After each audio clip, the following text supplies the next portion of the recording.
TV and market yapa. Sompa dia sasiso emeni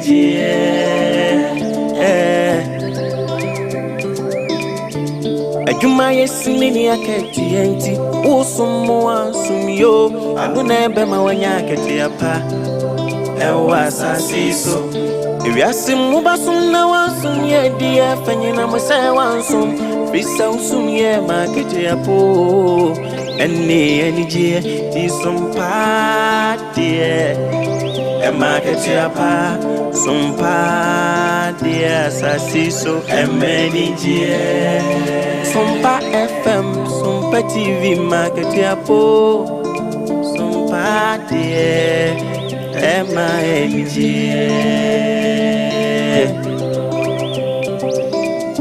Teaching wafidi ene to Sompa FM and TV, nebema wenijie, ene aketiapa, nebema wenijio, sabra boy mo dajini. Be natural, so no dear when ya Bemma when it na ketia panso kamu e market ya pa our fidi in it to sompa FM and TV why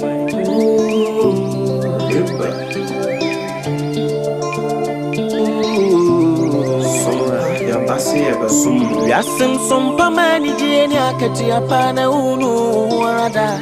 Sompa dia sitine munu ema ketiapa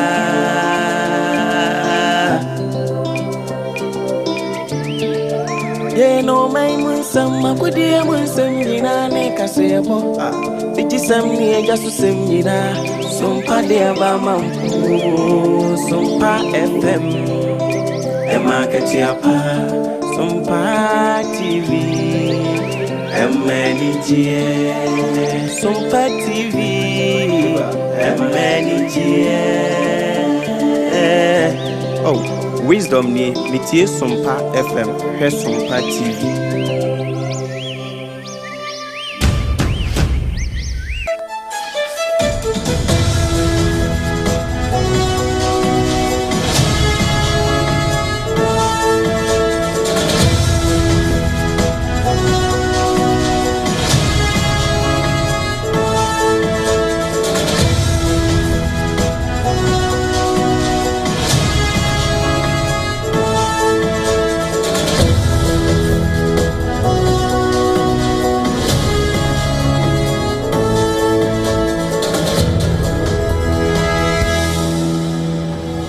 Ghana de share ye nyama nyina majo no siabo ensemu a yensa esonso a yesemufo pani so ato ne bo asemu ayi de editie ene anwumre yi yesi adwa ye de baba besum yi ensem no emu ede papa shade so se ensem no etwa ne ho frede ewo ya filling stations ni nyina wonom aso ensemi mu eto epete na opiemu ewo asante emantamu a wanum kropon kumase eye sompa 93.1 wanum asomu eto pete emechichini bencheye obibia de nya bi ayiko FM 100.9 kumase adamfopa radio ebutu France Paris abrochimemo afei takwa eye sompa 101.1 takrade eye sompa 103.3 afei tachiman eye sompa 106.1 sunyane eye sompa 98.9 enkranza sompa 90.7 afei domahinkro sompa eno so eye 101.3 udi koda no so ye demu live e honomo a ubenya ensemi mo etie afei Facebook no so hia ye honomo sese ya eye sompa 106.5 FM Accra sompa 106.5 FM Accra ensem no hye so se enianimu a ye de sum enanwumre yi ebi eni wo ba ko ato e wo bole damango kwanso enkwanhia bi nesi ye de ho nsam oba na Ghana man penini His Excellency Yewra John Dramani Mahama Sabra no kasai wako akwako piepie mu ni thank you to ahafo mantamu ensem bi epiefri ho Narcotics Control Commission Penia wodano na wakasa de ma wo mo atufo se ye obiribi dwane a ye nwane enubone Wa ensam foforo mu no so ubapie mu a na sɛdeɛ ebinom ɛbɔ amane sɛdeɛ Ghana ɛkɔ wiase afa na nyinaa ɛkɔyie kɛkɛ enti no sɛdeɛ fuel ana afei ɛhyɛntiadeɛ no yɛatete so no ɛwɔ sɛmpanifo hyɛ na nneɛma a yɛdwafoɔ nneɛma nso ɛba fam ɛno akyi yɛbɛbɔ no yɛwura na awɔtwe no mu ensam hodoɔ a ehwie gu yi ɛno nso yɛbɛbɔ no nyinaa so ɛde ama wo enti ɛnkwansa mo afidie na ha wei ne yɛato ne din sɛ Nana Kwadwo Jesse no nsiabre mu kaseyɛbɔ Leicester Company Limited enso ɛka yɛn ho Endpoint Homeopathy Clinic ekuta yɛn mu bi 21st Clinic ɛka ho Hajia Special Local Foods ɛne afoforo abre kɔ animu no yɛde ho nsɛm bɛtoa wɔ triple A mine agya pia pam dada ne anwumre mene abena badu adepa kofi sabre ya nso ɛne yɛde video of the week bɛbrɛw nti ɛnkwansa yɛdan yɛn ho aba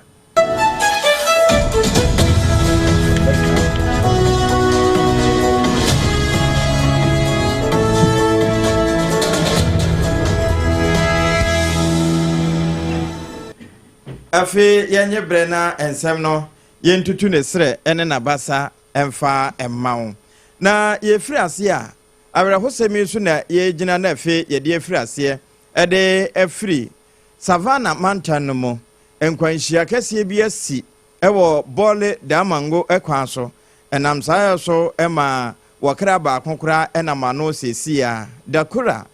eyilisan ene ne din na wone ne maame ene na enam Alice Eyilison na maamina di mfinhyia aduasa ennan ena abamu ano nso mfinhyia aduonu mmiɛnsa ena wadie na mekasai ne krade enkate asefo ho ne nyinaa ɛyɛ bɔɔso kyenkyerɛnkyɛ bi a ene foforo bi ekokodi ahia na eno na nkra ne kyɛsɛ ene memini ya ena saa werɛ hosɛm isi de ene nanisɛm bie ena ɛkyɛsɛ saa bɔɔso no na eno firi bɔɔle ɛba bɛsena kotamale ena afi motorbike bi nso a eno nso wonu beti nananam won sedu na wo mote so a wo mo nso ebesene eno mu na dakura eyresan wone ne maame ewie maame ne de wo preprepre atropa a enya asamwa na ne nyina mu no woda ayasabia wo mo hwese adokotafo ebetimi age ne nkwa ede amano na nso be mu ano na wo no na wote moto no so ene ne maame ne de sabre won kati asefo ho eno na posi sadom a ewo savana mantemu wono kasamafo chief inspector Grace Odrowa Aboaten ede to so se woni nu a wono na no wotwu moto ne de wom kokoduru ya asabia ho na adokotafo che se won kati asefo ho na ne maame no sabre adokotafo da so agina no so pra no wapra a wo mo hwese won betimi age ne nkwa ede asi ho enti St Anne Catholic Hospital e woda mango ho no wo a ye bɔ mpa ye se ahoto beba da chenka se ebom ye de monsem nyina ebetoa wo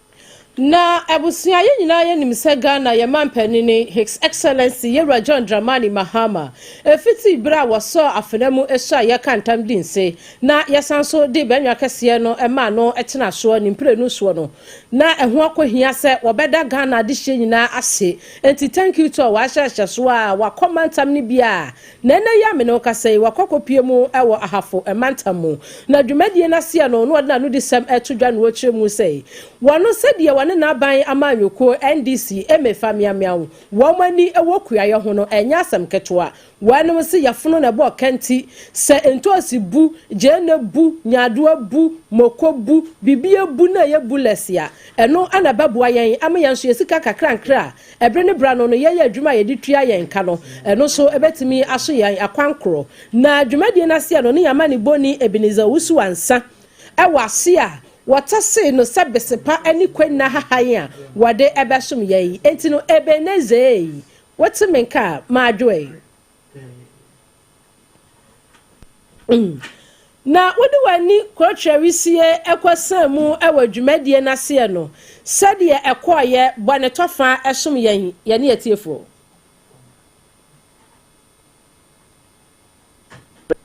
mani mahama na pro basia efiri sunyan ede be pie hafo mantemo na ene wo sha efiri ede ya nkwanta a wɔgye nkyia baa te sɛ ɛnyɛ asɛm ketewa wɔbɛpie mu ɛwɔ bɛkyɛm a te sɛ ɛno nso so saa na nkyiagye no a na wɔgye kɔ ɛne wɔde n'ani kyerɛ mu kɔɔ so ɛhɔ ahafo nyinaa ahenkuro ɛhɔ ɛna dwumadie no ɔmu bɔ odwa dataa te sɛ ɛnyɛ asɛm ketewa a ɛnɛ yi ɛne ntini ne akunini na nanam ahemfo abrempɔn amanhene mu nyinaa ɛhɔ ɛna ɔmu bɛbɔ piri akyɛ sɛ ɛnyɛ asɛm ketewa a wɔmu de saa dwumadie kɛseɛ yi ɛhyehyɛ soɔ na wɔ dwumadie no ase no ɛna ɔmampani John Dramani Mahama ɛbɛto dwa sɛ ɛnɛ no wɔbaaba abɛlankye dwumadie foforɔ koraa a yɛato ne din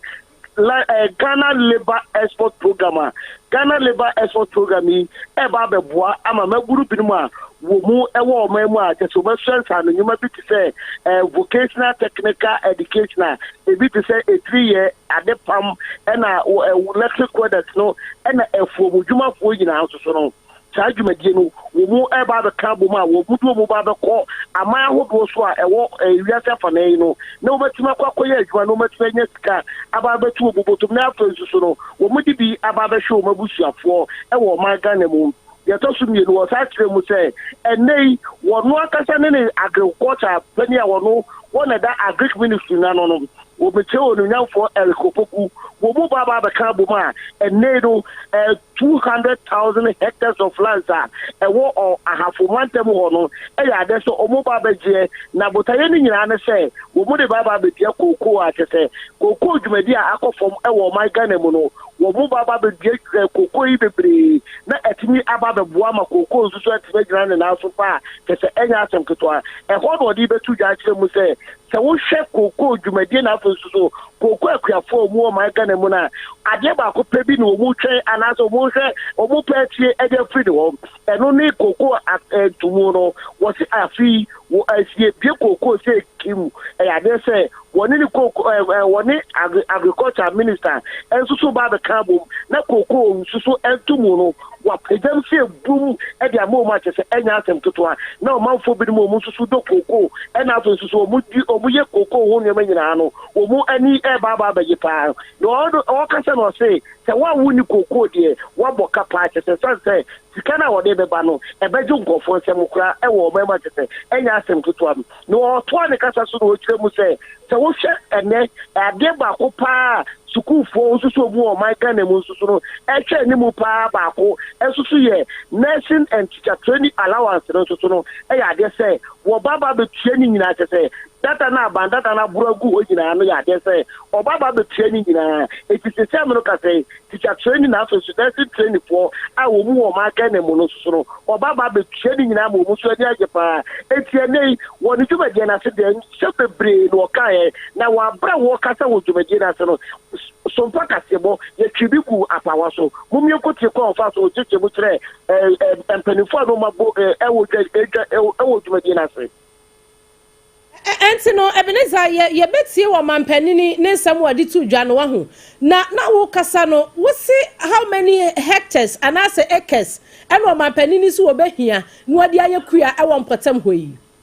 wɔkyerɛ sɛ 200,000 hectares of cocoa land and Obaba here, and Womagana, and for Potemon, Sanse cocoa to Mediano, about Fompa,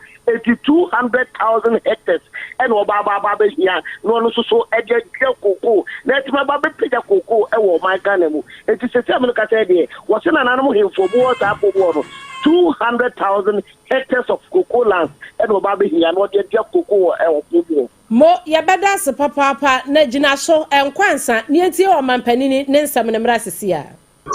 It's national security, and together we will make Ghana self-sufficient in food production. Nananum, ladies and gentlemen, we will soon launch a Ghana labor export program. There are labor shortages in many countries across the world. We are negotiating with several of those countries to export some of our professionals to work on fixed-term contracts abroad. This will include agricultural workers, construction workers, electricians, welders, mechanics, health workers, chefs and caterers, drivers, machine operators, warehouse supervisors, among others. A contract has already been signed with one country for the export of 2,000 temporary workers. Young qualified people will will be selected fairly from all the 16 regions of our country, including Ahafo. Plans are underway to revamp the collapsed cocoa sector. Incentives will be provided to our hard-working farmers to increase cocoa production. We aim to add 200,000 hectares of cocoa to Ghana's output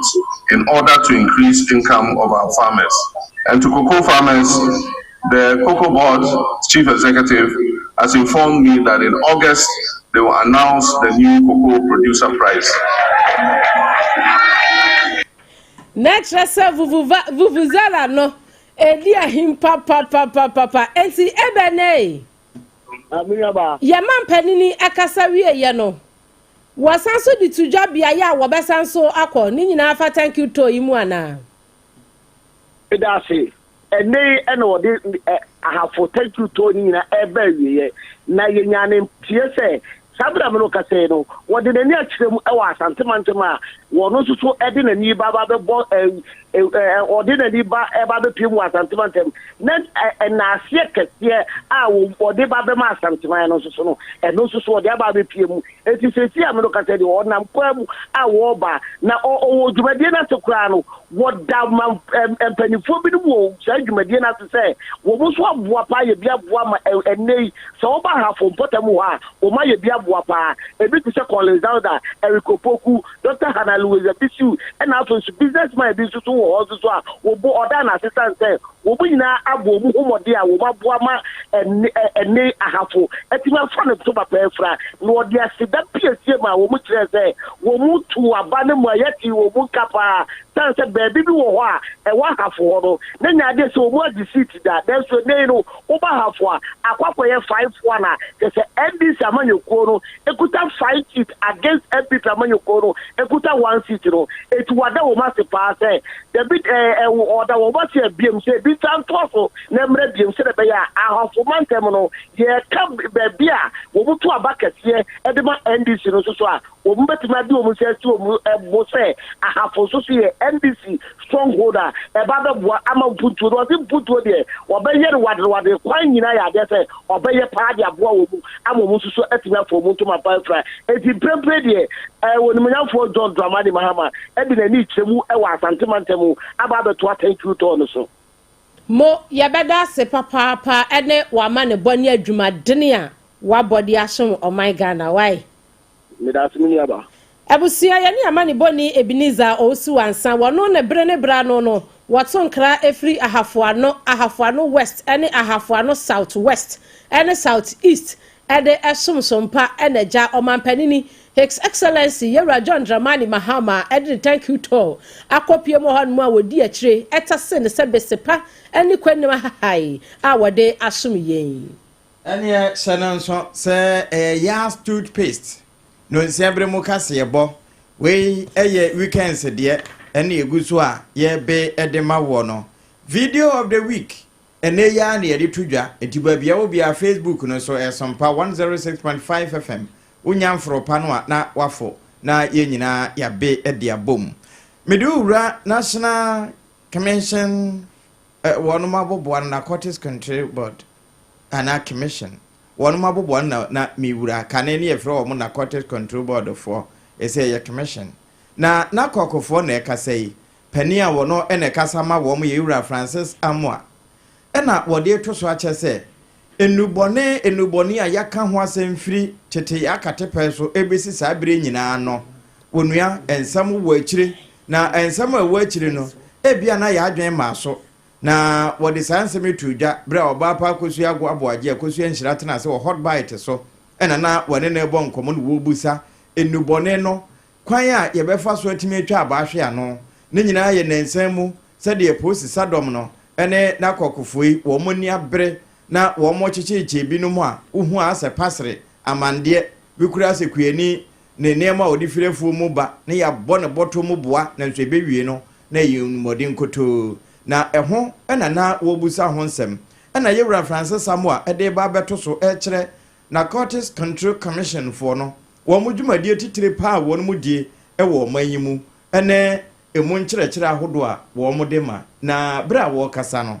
ye nyadaje etase bi Narcotics Control Commission yejuma DT2 pa no ya chichim miensa ne di kan no oboni beka se demand reduction no ene se ye bebo nu boni hu deru sebe ya enkofo informoti enkoshem ena supply suppression and as reduction eno no ne ya cho omo omudi hu dwa ne ya cho omo ne de omo agina asim bibia na ebubo oma ne de omo akoto afiase ene ye wo bi use so your friend rehabilitation and social reintegration. And only say yenuamo a oma atomu ntintan a omuji omu ho a enyino. E kwan wo ho say ye ma omu entitiye sebe ya omu betumi asan aba be kan ye ho. Na dwumadi a na omudi edebo omabusua edebo oman no. Oma say tumi edi. Na akosua ne ye betumi aye kese pa ene sa drug demand reduction no. Eno no ebiem no eye drug prevention and education. Say a beman titi any beman kofu who say inubonino a wonsu so eno yewra Francis Samoa wono ene kasa edema Narcotics Control Commission no na ewia no wanso ho ene wasande to so be kire se sa nuboni a ye kan ho asemi eduba bia ne yafra ne illicit drug nom ene de kan ho no e wonsu so bone pa e wo wuni na wo fa no so se ne minima dukro ya obebodin se ye bronsanta wa no ana se ebie ye red ne bi ana afoforo ka ho ne nsunsuanso e wo wo nipadua na wo fa no so no eso wiye no to nkyɛn a esanso wo nsunsuanso e wo mpotemu a wote enkanka ne se obi akwakofa red na ebewie wato iPhone wo bra so no wahwim no waje ye na no wakoto no fofofo na wode akwakwa e basa bambo kura wo mpotemu ho no wama enyina yie ewie nso a wamamu ni nyina esanso de predwa ebeto ye nso esanse obi akakra kura na nko pese obe ya japade bi wo man ni mo de ne dwetire bam no saafo no nso tese enkrofo ete saa wo man no mu a enya de ode ne dwetire ebeba etiaba ne saa enya se bia edidi afiri wo honko edidi ba besi wabusuam ye tenetene ye nsa esumasi hwe we mu no ofiri no mo ne ye ho ade ni nyina no eye nsunsuanso a ede breye insunsuanso ewo eye wan kasa onipadua insunsuanso boni a enya wo di nipadua so insunsuanso etoso no ye insunsuanso a enya ewo wabusua so se uti anye na okoti mu ntentan a o se wabusua fofa kwan bia so ese sika na omo de boa sebe a omo betimi asaje waba na sa wo insunsuanso ewo mantemu sanse se ti anye ye na ye mamunu ewo ye mantemu nyina no omo eye Bonia, then security of our community na ehwa betompan because the here omunene say uti anye na onamwa na yaji phone ni akoton ni edi akoton boni bi na ni twato kwan say etimi ewo nsunsuaso ema oman no oman nsunsuaso no ebi ni say emranti a omuye yenda action no omanum luboni ase entine no yeni dachi ela ni etosu yeni ni say oman ni konya din boni say oh oman we die oman a emumrante ni mabawa enuboni ena omunum na ese omo a sebe obi osika no so de be show oman nim na wabie nyuma ne ade a onye Ora Francis Amwa ene wabapa akosu ago aboaje akosu enhira ne di sa nkomoyi ewo Yas toothpaste hot bite no nsia ne no num mpaimu ede kro ebremu kase yebo no so ena ate se wakasa efri Narcotics Control Commission na wo mayi Chief Justice Mami Gertrude Araba Esaba Saki Tokuno ne suspension no ho no empani bebre enintini ni atochoro na wanom de womanu atum kase enkade aduni die empani sanka waye bia ye ne enkase waye bia atoaso na Imani Africa wanom panimfo nso akire wanom adwena wanom president mekire opani a wada wanom ano eye Owura Franklin Kujo wano so akasa wasi mami wabomodene pa wasi die nipa beya no waye no die dondo ebeye tigaria na ayeyi entini ka wonu nko ade a enka wo menye Chief Justice ayenim se no acting na wo hoi a ono oye Mami Gertrude Araba Esaba Saki Tokunu a bibinti yayi ne so ase akonwa kakra yi a yaten ho committee yi enka mami ni modimbo a wabo nyina no enfoin enkosi aga entinkotwa kire no Owura Franklin Kujo ensemu no and what did 2 just say sa 5-member committee ya omanpanini ete ye ese wo mo kwatena se na wanu mo nyanhyehyemu se entansa wanu mo de bo mami petitions be se mienu a wanu mo saka ye ese wo kwatwa plenty kiti ede ma ne ma eni ni kunu eni wanu mo tu kwan a eno ne kire se wabo manyi eka no eno nti ni niema bi e folefole ni hunti one time fata say wo yo manyi chief justice no wanu mo hwehwe mu na de ebesie no ye hu ba bi esusuan ede bode hono ebefa na sa petition ya wanom adiko ye eno achi eno omanpanini enso ene ne mpanimfo tena se a wo hwehwe mu a ete sa member 5-member committee na some 5-member committee na Justice Gabriel Scott Puaman na oka ho ebi na eye Samuel Kofi Adibu Esiedu na ono so ka ho ebi Yewura John Yewura Daniel Dobrevo na ono so eka ho na enipa be se numu a wanom etena ase no eno na ma me Gertrude Araba Esaba Sakitoko nu se wanom se nipa num ne kora no wanya wo mo ho tete bi a asede eniema bi fore wanom nsa ho entine emwa ema tena ya wanom atena no mo hwehwe ne petition ahodo anim no kora betimi adadi entine wano so petition Supreme Court senka wo yen dissolve wanom nyina yenyi 5 ni nyina famfiri ho na yei ana eye Owura Franklin Kujo enso achense mu sei ehu hia esanse na no da ya Supreme Court wa boa sa petition ya maame Arabesa Badu ko yei wa bodi ato aguse nsuo bi anyina ho entini sede nka wako aduru nkeye no osenkaye wono a enka sede na maame Gertrude Arabesa Batoko no eye senka ne baba ene ni kunu wanu mumra media dance no wasenka ni kwan kra asenka oboso esansa de ne de wanu so waye ene wako bia senkaja ya besa so di udibrama no omso amfa mawo na nka watena chiri na wase wohwemu sede niema ekọ ne pa sede wo mo hyehye wo mo niema na ase wo yusu burofo kasa bi se persona non grata na chese wankasa no watena se adibia abro wo breso enti ya wase wokọ enti wo ye ke woyɛ da obekɔ enti nkoa no Owura Franklin kudwonko ade a enka maami Gertrude omanyi tani ni enim so ye chief justice no Arabesa Abasa Kitoko no enkoa ntena nkyɛn no wontwakiri na etuo enkwatwene de twene ene onua yatiese na awotwenum enti sade ensam hodo ehwiegu yi frijuada Monday ladi ede ba abnada Tuesday madi eba wukuada Wednesday Mekredi eba ya yawada Thursday jeudi eba fiada Friday vendredi no eno ena yede toawo na yesha asefri eda Jordan mo ena Coalition of Unemployed Allied Health Professionals Association wonom ede beto so ekire se adwumayo sabi eho akwa atwepa nya se adwuma no wo mo ni bi ye ombetimi ayo nanso se beye na wo mbenya bi ayo no aye bibie wo ho nipa be se empem aduasa wonom akwa akwaje ntete awie a won ntete aka won nsam ne wo madwunum a wo mo de tifie enya binyo na we no wonom oboso a kire aban se efiri 2019 ton edi besi sabre na mampani John Dramani Mahama ansa na wo ba ne maye toso mienu no wo ka se wo ba anwuma de ebebu Abraham so ama obi anya bi ayo enti se ne wira fira wonom kai no na Yewura Abdul Baki wono na de sansemi atudwa. Despite completing our mandatory national service, passing our licensure examinations, and remaining committed, many of us have remained unemployed since as far back as 2019. This is a very disturbing reality in a country where public facilities are plagued with chronic staff shortages, while patients suffer and health workers post at overstretched. This is deeply unfair and further exacerbates the emotional, psychological, and financial hardship that we already are burdened with. The government must immediately restructure the workforce,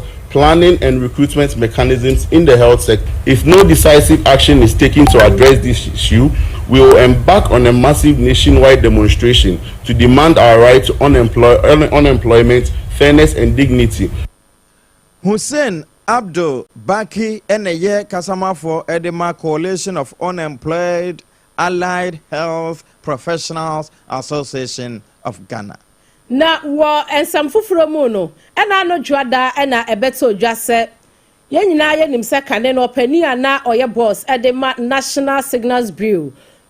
director no na ɔyɛ owura kwabena dubuahe ne ho nsɛm ɛyɛ pinso sese ne yehu sɛ deɛ ɛkɔyi na ne lawyer ni ɛyɛ onuanyamfo Samuel Atachia ɛne yɛn kasa yɛ ɛwɔ abira a wɔn mu kopie mu wɔ court a Deputy Attorney General Justice Shrimsai ɛkasa yɛ ɛkyerɛ mu sɛ asɛ nsɛm na wɔn mu die no ɛfa owura dubuahe ho nsɛm no asɛ ɛkyɛ yes sɛdeɛ ɛkyɛ no enti no ɛho kɔhia sɛ wɔn mu bɛdi nsɛm no ɛyie na enumu ɛna Justice John Nyadu Nyante ɛgyina yɛ ɛkasa yɛ a wɔkyerɛ nsɛm sɛ wɔn mu bɛhia sɛ wɔn ɛbɛnya obi a ɔba bɛdi adanseɛ na nipa na ɔba bɛdi adanseɛ no wɔn hwɛ mu asada na wɔn ba bɛkɔ court no na nipa no dodo no kakra na malali akyɛ no enti nipa na etumi ama na no ɛna Deputy Attorney General Justice Shrimsai ɛkasa yɛ kyerɛ mu sɛ asɛ de ɔmo yɛ ama adeɛ yɛakyɛ yi dodo esan sɛ wɔn ɛkɔ a ene ni etu ahyeda ekira ni etu ahyeda enti no wanum last quarter a wanum kɔ yeyi wama sanso etu ahye Nyankopɔn yɛ adom a aye ohumumu bosumi June bosumi eda kyenan yesimu ni da etoso edu baako 11th June ɛna ɛyɛ owura kwabena edubu ahe ne sansam no wɔn sanso akwatena so eda dwada no ensemi etodwa eda dwada Mandela ndi no a ɛna esanso beto so Dr. Johnson Esiama Pandit one ya manado ya oda woman yesika krabia Bata Bank of Ghana no na wode to so e wo CEO summit a wono mokoe wo edadwoadan mo nkramantem haya wo ba be chese ebinum se sade yesidi no anya na ye gina so na wawo so dollar no dia to baabi ama ne ho po chachachachache se kwada so wo che no e artificial ayese China flower na sa sade yesidi no esenya ahodin yewura Johnson Esiama Pandit ena ekase enya artificial eye natural pa enti so obi ka kire wo se dollar no enche bi ebesa chisidi na papa na ni so aka na hyefe mu a nokure bi anim esanse sika kra bi abata Central Bank of Ghana adwuma won mo ayo ne nhyehyeye a wo mo de agu apono so no enye nneko wo mo fire ase afiri nano bi ena wo mo apema a enne ena so ababa yetie.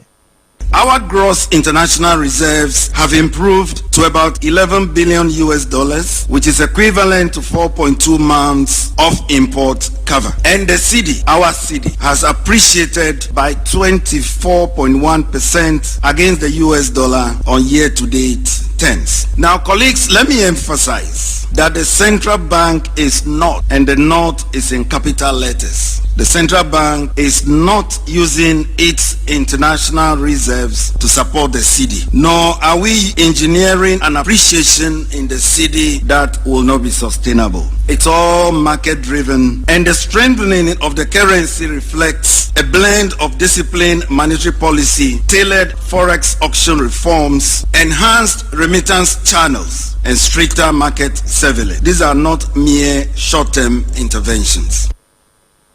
Eni a woti ye yewura Johnson Esiama Dr. Pandit a wono ene ya mrado oda wo my Ghana ye sika krabia Bata Bank of Ghana no edroda da mu an yeda so ayegina na edroda no na beto odwa se ebra na omapani dada na nado dankwa ekufu ado bema bo adan na wote abenwa kese no so no obo wo pani ni bidin so wokoye mesini aban krache e wodwaben mesini mu asante mantem mu ononyamfo Alexander Kwabena Sarfo Kantanka na okoye na small honorables assembly members no nyina hia ya won mo to ne so aba no mo ma ne zero hwe wanya bi na chese won mo mpe no wo mo san so to ne so aba bi oni pre no so eno so sada wasi na mo mpe me ena me chiche enka ne sika 50 million moje ye no enti sa ne mo anto ama me ni pre no so de ne magimi sika na ne mejimisika me ni bi ekotwa court na no dwada ena court Kumasi High Court ba ye se wanam akwete discharge into acquitted and discharged na enumu no ana SOMPA kase ye ne owura Sarfo Kantanka etwetwe ho enkomo sede ye koye sede ba ye yenkonkotie ebra na wodan small honorable so no assembly members no wodan wo kase waji wo mu 50 million a wode ma wo no yentie heated argument no yeah, wow.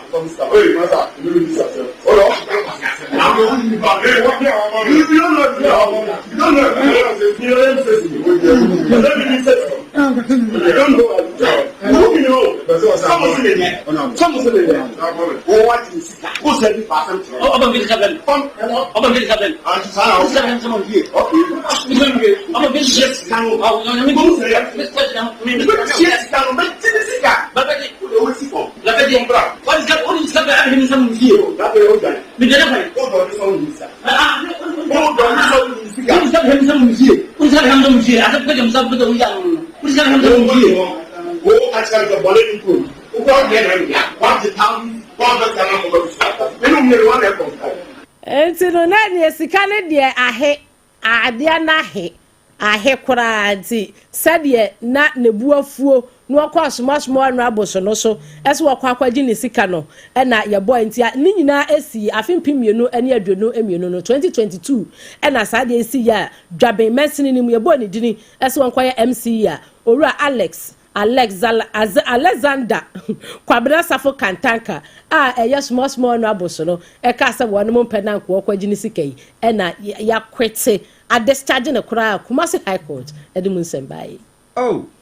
eno eba na si ana na Sarfo kantanka some passports na se odinidi ni twetwi form na nso nye ono a we no eye de na wo kope disia yanko Tuesday eno ma dia eda benada wo ba palendo okulu se oba enkramantam a wonne soafo ohwemantan no so na no wo bɔ aboso pa ene empenimfo atwe excavator edisi kwan so ne nyina ye se wonom asisi adan de asi nsukwan mu ene emiamia bi eni kwan se anka adan sisie se de be na mfana fa ebetimi afefa afam amatimamufo nso ho ahenham wo mo no na ebinom de asisi adan mfana mamfa baabia yi na omo ye se wo mekwa koyi nyina afiri ho se de mmara no ese esansa tworo no kura akasa mmara no obi di so se tie a eye wonom fa baabi che se tema klagomo ene sekumo no Ramsey site ho na ne nyina wonom kro no ene wo che se awere ho sempa ne se we bia wo mo wi no nipa ya we o enso wa hyeda wo mo atwero dan ne bi ho stop work nso wo mo ya adwuma na awie aboso akura nipa kura epese ekokotenemu ente eye ni ha na wo mo hyeda ato mpanimfo na wo mo ni nso da kwan se bibi betimi asi ene nso wo mo hyeda ayo nti wo boapa eye adwuma se nipa beka ho asem ena wo mo yo na ni nyina mu a wo mo koi no enteso nko nante wo mo nami no sra adom no eka won ho ma wo mo escort se wo mo buogo na nipa de nse egu ni tisu nso woni bibia ayo esansa se de emra na ase no ena wo mo yo eno sa ne fifiri ho a enso eyiri father sa no eto betwa. It should be something that we should take it. We should own this exercise. As far as lives are being involved, properties, as I'm speaking, there are lots of people who are even out. We've given them some place to stay in the interim. So we have to actively get involved and make sure that the right thing is being done. The fact that we have places that we don't experience flooding doesn't mean that we shouldn't be concerned. I mean, we are concerned, not individual, but the larger picture is what we are looking at. Very much aware they don't have permits. When I engage them in my office, I ask them, do you have permits? I mean, who gave you the land? They couldn't explain. And so if a place is Ramsey, no one is above the law. The fact that we demolish a structure doesn't mean that we've affected that God. I mean, the structures should work for us. Oba palendo kru eyankramanta no so afo na demolition exercise wono moye ewo tema ene Ramsey site ho no ehon komo na ate se wo boys obi bia ni ho a wo bro mra no so na no ebenada nemu ena eyo soani a wono ohwe yenwumesua ho sensam so na bedi akire eye Dr. Clement Apak wono so ne nsamtwerefo ekasa ye ewabra na wonom ekire mofra wonom kwakwatro basic education certificate examination ye twente akan BCE ho hyehyeye ene wonom hyehyɛ pono a wonom de aba no na ne senka ye mu no wode tu dwa se aban no ye hyehyeye said ye be ya private schools so ahodu e wa Ghana ha sei no wo mo de wo be hye free SHS ne mu wone so mpa kase en komotwetwe ne sei ne koi. We have been working very, very diligent to bring on board private senior high schools to participate in the delivery of the free senior high school program. Meetings have been held, engagements have been done, and we are very certain that with the diligence that we expect from our side and the eagerness of the private schools to participate. Private schools would deliver in their participation. We believe very strongly that in fulfilling this manifesto campaign promise, this is going to serve as an artery in helping us bring an end to what we all describe as the obnoxious double trap. Dr. Clement Apak wano ane wa mayin swani a washan wo mesuya hu sensam so na bedi akire eno no eno wa nsam twerefo asompa kase atwetwe komo ena no bna dai na ebusuya 21st clinic said the sciatica expert no the sciatica originator the sciatica commandant yan ne hwehwe ye enti na san to ase no aya na ye ya ekosu na amuro mu no ye hwehwe ya ko nse na brof din ne botene ka na mu nyina ene sciatica enti no yakope ho anindie a yetu ase ade ama wo yade bia ye hwe e wo 21st clinic na mom de ye mu expert pa ye mu commandant pa aye sciatica yade no ye betu ase enkramanta ma say twanta hwe na runabout wo be hu yen ya to piti ba bia fra yen 0540 311 311 0540 311 311 na osatanfo haxa mixture ene ne capsules ebusia oyakwada na se unya finshan du mienu awonum bi obapemfo ene ba wo makwada no from pacha won kadri ho na wo bia aka bia de ubetimi an madroi bi se doctor diagnose you no aka cho say osa ene hawa haxa mixture ene ne capsules eno na wase auto ba bia to adrobia ubenya bi 0240 238 310 na yenye so Endpoint Homeopathy Clinic wase wonu mudi mfidie ene China nro India nro Jerusalem nro nyina da Ghana nro wamudi nyina bi esayade ewo Endpoint Homeopathy Clinic na ba bia yade na akwhye bia no ba ebenya botre edi mfidie ahwehwemu ne edi bia sayade yadi mfidie so yadio Endpoint Homeopathy Clinic ba ne ba mama power ma na wan kasanso prostate hu sensem wa hwa afei wo dwonso adwonso ntimi ba be ma ya yade kwane ye hwewo afei wonu oba hia ni na wugiem wuntini mu aya na ya yakọ emani 0244 867 068 na ubehu ye kira kwan ewo ye Kumase na wa hwehwe ye kira kwan Kumase we no masesa no ana afei akra ha shell signboard ubehu ye na Kumase no kane no omo sisi omo wo kronom abo ahia Kumase no ewo kronom abo ahia Endpoint Homeopathy Clinic yenyina so yi ne yentwa ye homra sisi a etwa ya hono wonu ama awre mfi se yas toothpaste no nsia bremu kase ebo ene ye de eto no ye atwu sen utwi nso afa yas ne brush no ene ne paste ne se ye total care ana se ubenya heba no ene whitening no ene beboa wo Hajia special local foods wo ye aduane da wo mre ho dwumadie bia ase adwabo ase to nsafre no ayefro de won sefo oba wo nkwa anye de etise dudo kan ho na ko hu no Hajia na won pepa wanim guase ahomka pain relief heat patch no eno nti ene yenkono no monuro enwie ema yenkasa na nwunu nti yentime nnom abrahomka heat patch wo ho ba bia ye oyano ane se wo hohoro ho na wo de afam ebe body de ewura wedie num akwa akoduru ntini num akosi nkasa so wo madam nti ye na ye hutia wamra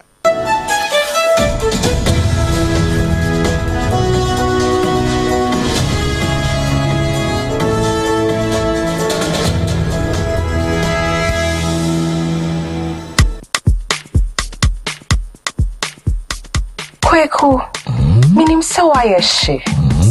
Me kra man nane. Na so ebony show ho embaso. Mane honsepeno. Ebony condoms comes in different flavors and available in all pharmacies, chemical shops, over-the-counter shops, and pubs. For bulk purchases, contact 055-230-0075. Ebony Condoms, Ghana's most pleasurable condoms. Make it worth it. We got peppermint, strawberry, vanilla, chocolate. We got peppermint, strawberry, vanilla, chocolate. It only the view means a condom. The condom will then it's not on, but as a condom.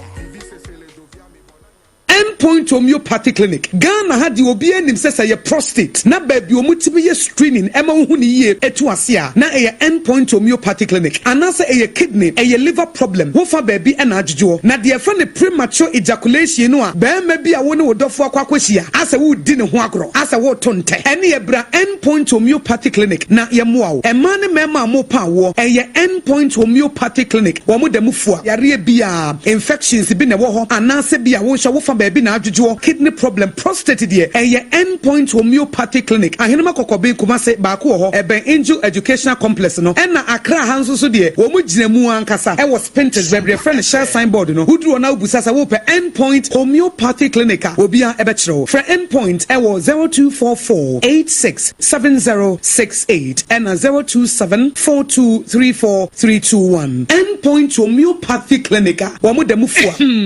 medo edra no pa wutimi to wo boase etwitwiwsi o ado na so ni se me de yas toothpaste and the brush and the twitwi mesima minya homka senti na ye bokoi na me die me all time favorite yas herbal toothpaste and the brush aboa me amasesei menum nso a enwunu anasa de ehia me semfimfem me biem na won hwese me se aye fita sesrecha homa na et brightens yas whitening toothpaste and the brush and me di hwimese enti na wo se efe na yas total care gel toothpaste and the brush ne die ebo wo se ho ban demu ne nyina ema wonum ye sham. Oh yes, Enukratrodo, Yas Herbal, Yas Whitening, and the Yas Total Care Gel Toothpaste, and the brush, Abusian Chamfa. Sawo Pedudu 2 Ewon Kran ha. For Leicester Ghana Limited, and was 050-161-9588. Leicester Ghana Limited, and the Yas Toothpaste Moahudo, and the brush Abejaso, Abeboy. Munde dinam se mena foreign call. Hello. Hello, Papa. What about to be a new? Say me feel London. Eko USO. Na no crowd who crowd from me mama nia. Na papa mo ho te say. Awurade aduma haboko. Na kujejesi. Eko ba sempene mo. De woton adansi ho niam no nso. Wo hye ho de. Oh, wo hye ho. Eko ba. Mesi wo bo aduma kra sre kane no a. Na wodro US won so manfo bo ndin sa na. Hey papa US hakura de. Na kujejesi company limited agi ba bia. Wo Holland, Germany, France, Italy, London, Canada. Eba adansi ho niam dia. Obia se na kujejesi company limited na matese wo bie depo kasie bi e wo kasoa e ho na wo bia koto adansi ho niema na eye no kura papa no kura pa a police station in Chenhua akuo ba sempre mo no onye mereda hwe we kura no miensam a ene obi en foforo yawo ba ko abu akwase paase kumase e ba ko so pokua se nkran ha obi ase na kodwodasi eye bemaba e wo dansi mu woton cement iron rods banding wires and adua plywood and just said about dance so te se bibia de hye edansi ase de ko wie depo no nyina nso eye tufo bo wudu ka mu a wodu kodwa free Akra we Kaswa Depo, any pokrasi de Aerocra Tonchaya, was our boo Akoteman, Tantra Hill, Iron City, a man from was some beer depo Kasianso our Koshiman, Kumasi Sapasi de Porocra Danchaya, a Bisua Magazine Road, head office no, were beer depo Kasianso, our Dientum, a Joshua Accra Road, from a son opposite Aladi Celia, and Papa Meboshan. Tanoso, Breman, and a month room. Numbers of man for the Frey 0244 313 752 and 0244 41 93 93. Nana Kujesi Company Limited. Hey, a Kuabas in Primono.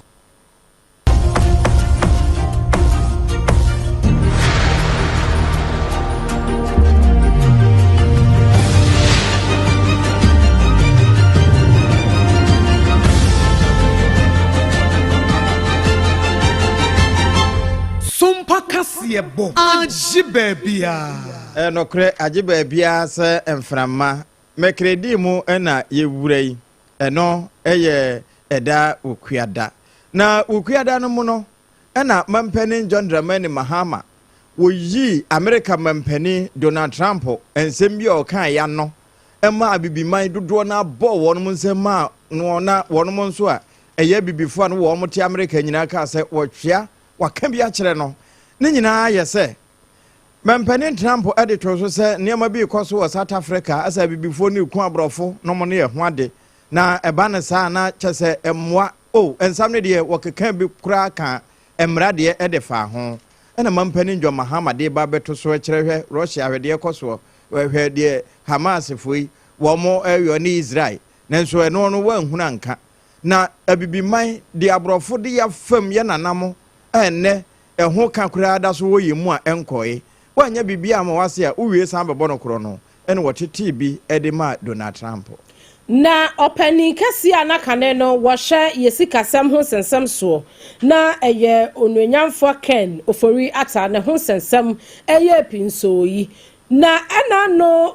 kwade atwa mu yi ɛna wɔde krataa ɛbɛɛ Human Rights Court ɛsɛ wɔtoto ɛsrɛ wɔn mu edwantoa wɔn ɛsɛ wɔn mu ɛhwɛ na ɔman yi mpanimfoɔ ɛyɛ Office of the Special Prosecutor wɔn declare ne wanted ɛsan sɛ wɔn de ne ho nsɛm ɛkɔɔyɛ a na wɔsɛnka wɔba na wɔn de ne gyina mmara no na wɔn hwɛ kɔadu a yɛde bɔ no aso wɔbɛdi fɔ anaa wɔbɛdi bem a wɔyɛ sɛ wɔyade enti ni wɔkɔ ɛyɛ English aburokyimɛ mu akɔhwɛ ne ho yadeɛ kakra yi ɛkamea yɛ sɛ wɔn ɛyɛ wɔn adwene sɛ ebi adwane ne wɔdwane mmara no anaasɛ ebi a wɔn pɛsɛ wɔbɛba na ɛde awentam no na mmom ɛyɛ bibi ɛna ɛnkɔ yie ɛwɔ ne nipadua mu enti ni wɔsrɛ wɔn yi Human Rights Court sɛ wɔn ne Office of the Special Prosecutor nkasa sɛdeɛ ɛbɛyɛ wɔn declare ne wanted na ne nyinaa mu no Nyankopɔn yɛ adom a June 11th wɔbɛba na bibi a wɔ hɔ bia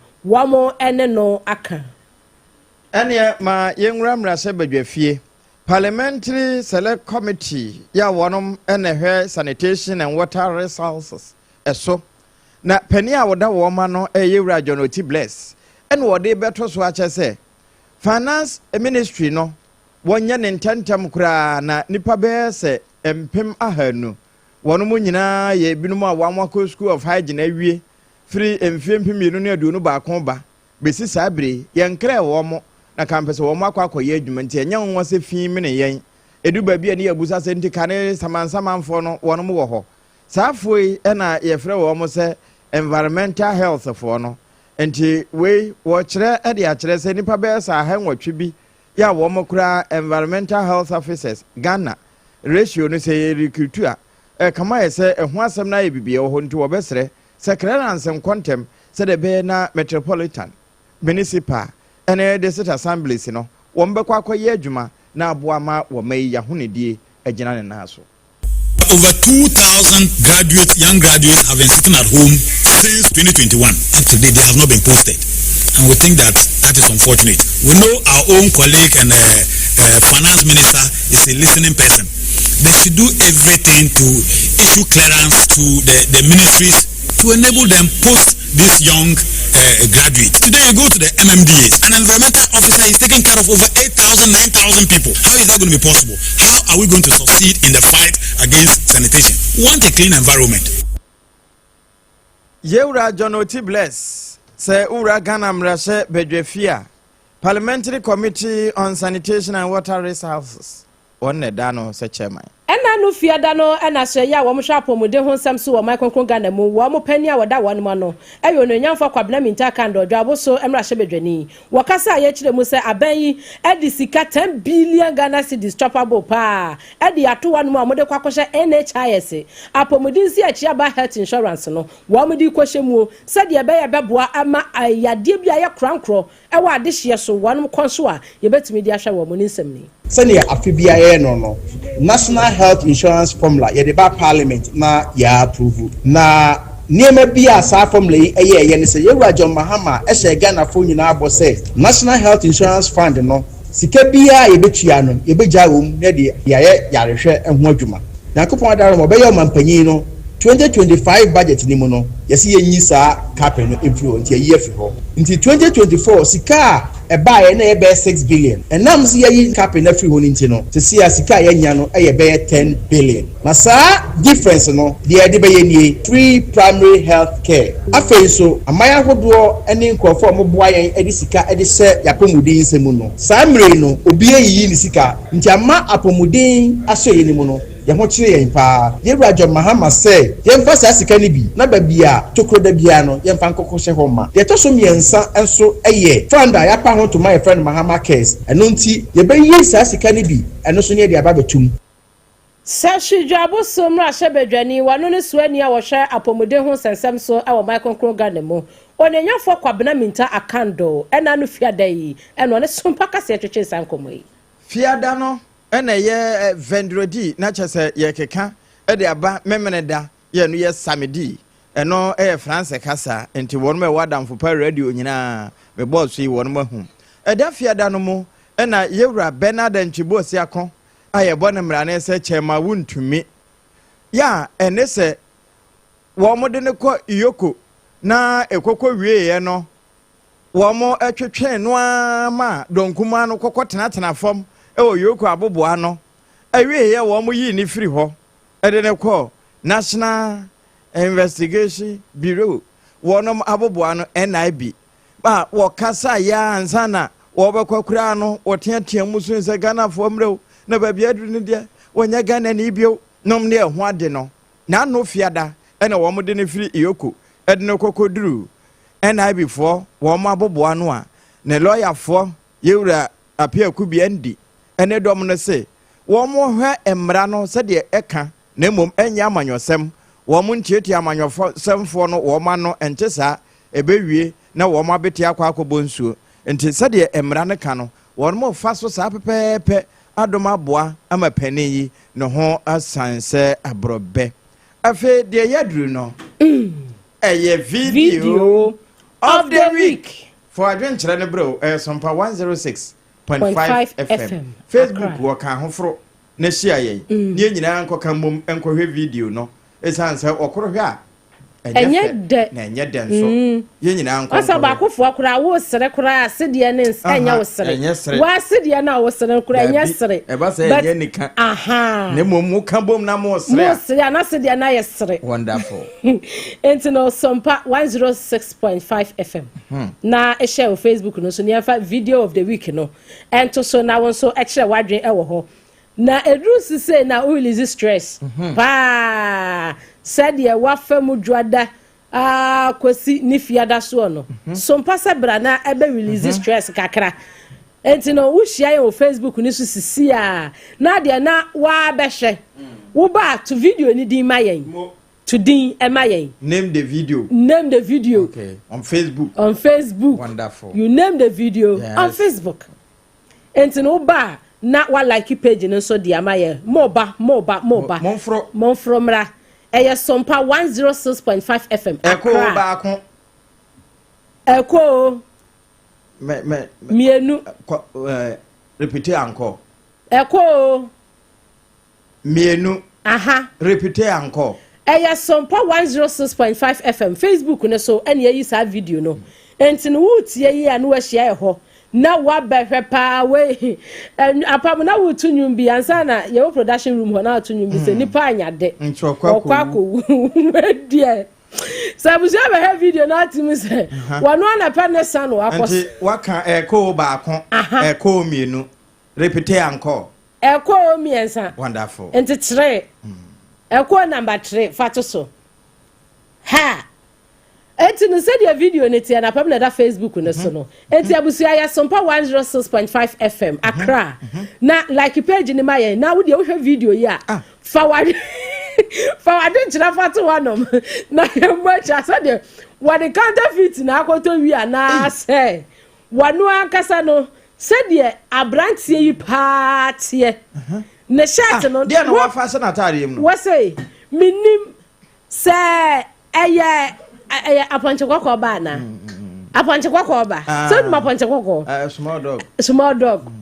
enti no Facebook fu anu ba na o ma be kire wan mu adwene na hwe ayi abrante no kwakọ fa ade no o se ade white bi da fam o enu no ade kwato sa ade white no so se de na aboa ni gina ho pepepepe wa de maso onti or replace yes na wo mo ati wo adwene amba so wakotwa chip so ndi dia na ye no ana ohome twetwe no se wano no ade na wo ba wia no wakopa ade a esa boa ne pepepepepepe we duplicate and what about us ade so ni dua tua so kama se se dia boa no ni dua tua so no enti no du ha wa hwe squad no so to bench. Okay. Why ho, squad not to bench. And what the idea no to anka ya. Hands ye bi aboa ni wura na hwehwe obetwa na ni no obehu dua fitaa bi. Nto na adwen be se e na na da. Ma na gina ho. Enti afedi obaba na aboa ne nante. We movable.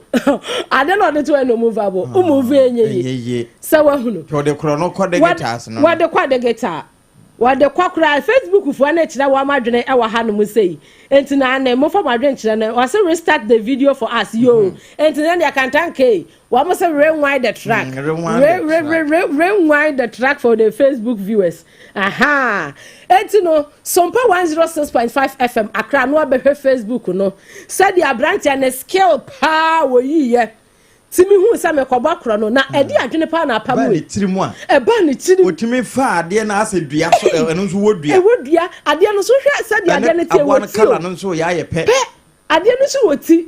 Se wo hu e wodua. Na wo hu say ahwe yi a wo bi twa na ase obi ede ne nsa bo credo. So ma kwalo akapuno no. O ma kanasi. Fiero so ya to afa ho. Obeti ahua obi be ka so obeti kwakwateta ne ana me se brei obeti kwakwateta ndina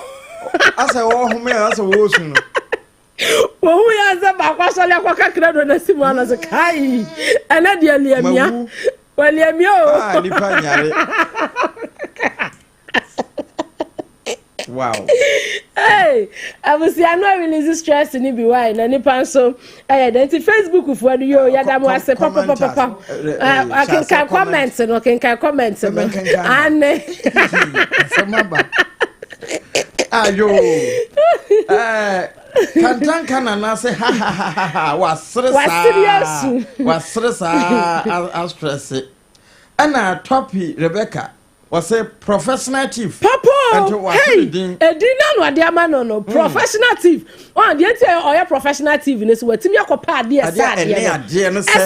Wahu said the idea no Bob Brennan and Yabiati and what pepper would ya. Kobe Brighton so abusa say hoko ye den. Hoko ye den. No was ready atwaso. Aha. Bojibo Ventures was a Casebo papa. Away from 90.7 on Kransa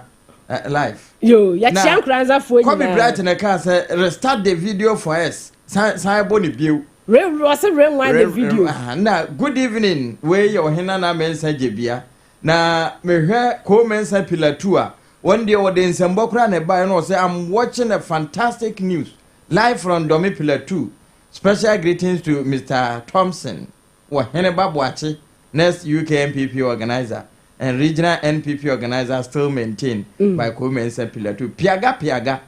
Ghana is under threat since NDC assumed office. The country is in the wrong direction. I'm a cabrofo. And no, piaga. Obrofo so add dressing. Wonderful. Auntie question should I move? Ah, Yamishra no.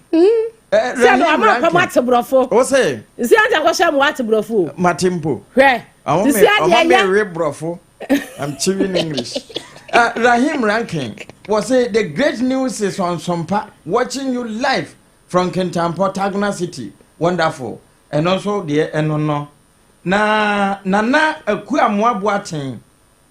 was say Abrekuma Central no the free wound to me from political persecution. Makaba kwaka ho. Free wouldn't be from political persecution. Ghana has gone past these primitive factions. Say no to political vendetta. Anyway, special greetings to Commander Prince Obeng, Greater Accra Regional Organizer of the NPP, still maintained. And also a Honsem and then no. Sankwa Siho. Down. Down pa. Go for me. And no Jeremiah Simpson. And so the boss asemaba. Yeah. And was it Sene Eba Ede. Saneba. Ayo. Unuga. Saneba. Apa me ba mi yo bi o church men kran yo. Minyanya obi. Okay, ya. Enti nsa neighbor no wa o. Etrasa asem aba. Yo, Jeremiah Samson so dia wode eba ye eno no. Aye, apam we hwai. Topi Rebecca, was apam is chewing English and yes. You are chewing English. I don't saw the hour de buy and yo Topi Rebecca ya say papa Facebook fo nyina ya da mo ase. Nemum night came for no. Ane. Almost all data 12 a.m. 5 a.m. na akate. Nti omo nkonkwa hwe. E ka hu na say me so na 12. Okay. Anyway, night cream. Na say me night cream. Me training na sentim so na najo.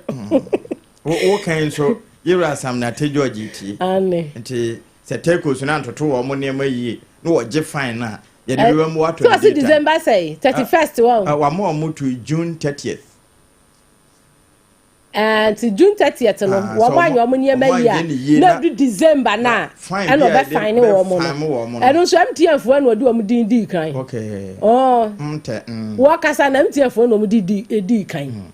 o mo so no mo di be kan ansa na tell you say ni etofo enje bi afi na waso afidie no de ya toothpaste so ya sene ma homka heat patch wo support yen say ye mepa ache wo haw o de ewe wo de ya won kase mo widim emane nyina nko no na enyimfiri ho na afi endpoint homeopathy clinic eka ho se massage physiotherapy no ahwe wo mo okro no mabo hia kumase ana shell signboard on kran na afi hajia special local foods a enura wa ma ya no aduane wo fie na wono ene yedi ne dae fufuo papa bi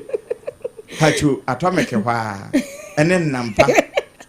wase da wo ye diane enti ana wahwehwe no apamudi ni dai yedi hajia aduane ne dae na ebia wafidie no afi no waso a ene dia yede to a no bi ne se mampene njondramani mahama wode aprobo no medase de no ekopie mu ahafomantam mu no wode atodwa se ho koko wo bema wo madua hekta no be se mpema hanu na adoma boa ama adwuma nso abu Imani Africa President Franklin Kujo was a Mame Justice Arabes Abad Saki Tokuno. Ye Chief Justice ya say wakunkwa hono dia waye no wayebi entinka won twachiri no ntrane baby. Wayebi dia sana yenso yayobi triple A mine ejapi apamda deni anwumre mene. Abna badu adepa kofi. Yade wasi.